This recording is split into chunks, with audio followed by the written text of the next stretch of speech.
Hello बच्चों, चलिए प्रश्न को पढ़ते हैं। रिस्ट्रिक्शन एंडोन्यूक्लियेज काटता है। पहला विकल्प है द्वितंतु आरएनए, दूसरा है एक तंतु डीएनए, तीसरा है एक तंतु आरएनए और चौथा और आखिरी विकल्प है द्वितंतु डीएनए। तो हमें प्रश्न पूछा गया है कि रेस्ट्रिक्शन एंडोन्यूक्लियेज किसको काटता है। तो चलिए बात करते हैं इस प्रश्न की मुख्य अवधारणा।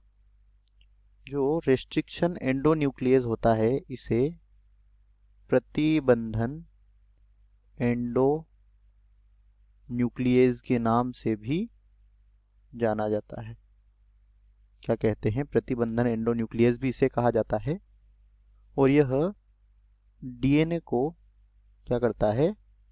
अंदर की ओर से डीएनए को अंदर की ओर विशिष्ट क्रम पर क्या करता है? विशिष्ट क्रम पर काटने का कार्य करता है।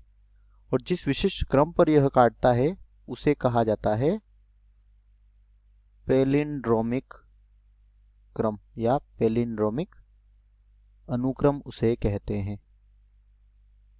और पैलिंड्रोमिक अनुक्रम जो होता है यह कुछ इस प्रकार से होता है। GAATTC और इसका जो पूरक अनुक्रम होगा वह क्या होगा? GAATTC। यानी कि हम अगर इसे इधर से पढ़ें या इधर से पढ़ें तो दोनों का ही अनुक्रम जो है वह समान रूप से पढ़ने में आता है। इस प्रकार का अनुक्रम क्या कहलाता है? पैलिंड्रोमिक क्रम कहलाता है। और यह किस में पाया जाता है? इस प्रकार का क्रम पाया जाता है द्विरज्जुक डीएनए में या द्वितंतु डीएनए में उपस्थित होता है। तो जो प्रतिबंधन एंडोन्यूक्लियस होता है वह किस पर कार्य करता है? वह कार्य करता है द्विरज्जुक डीएनए पर। तो बात करते हैं विकल्पों की। पहला है द्वितंतु आरएनए। तो बच्चों आरएनए पर एंडोन्यूक्लियस कार्य नहीं करता है। एक तंतु आरएनए भी गलत हो जाएगा। एक तंतु डीएनए पर भी यह कार्य नहीं, द्वितंतु डीएनए पर कार्य करता है। तीसरा है एक तंतु आरएनए, तो यह भी गलत होगा। और चौथा और आखिरी द्वितंतु डीएनए। तो यही हमारे प्रश्न का सही उत्तर है।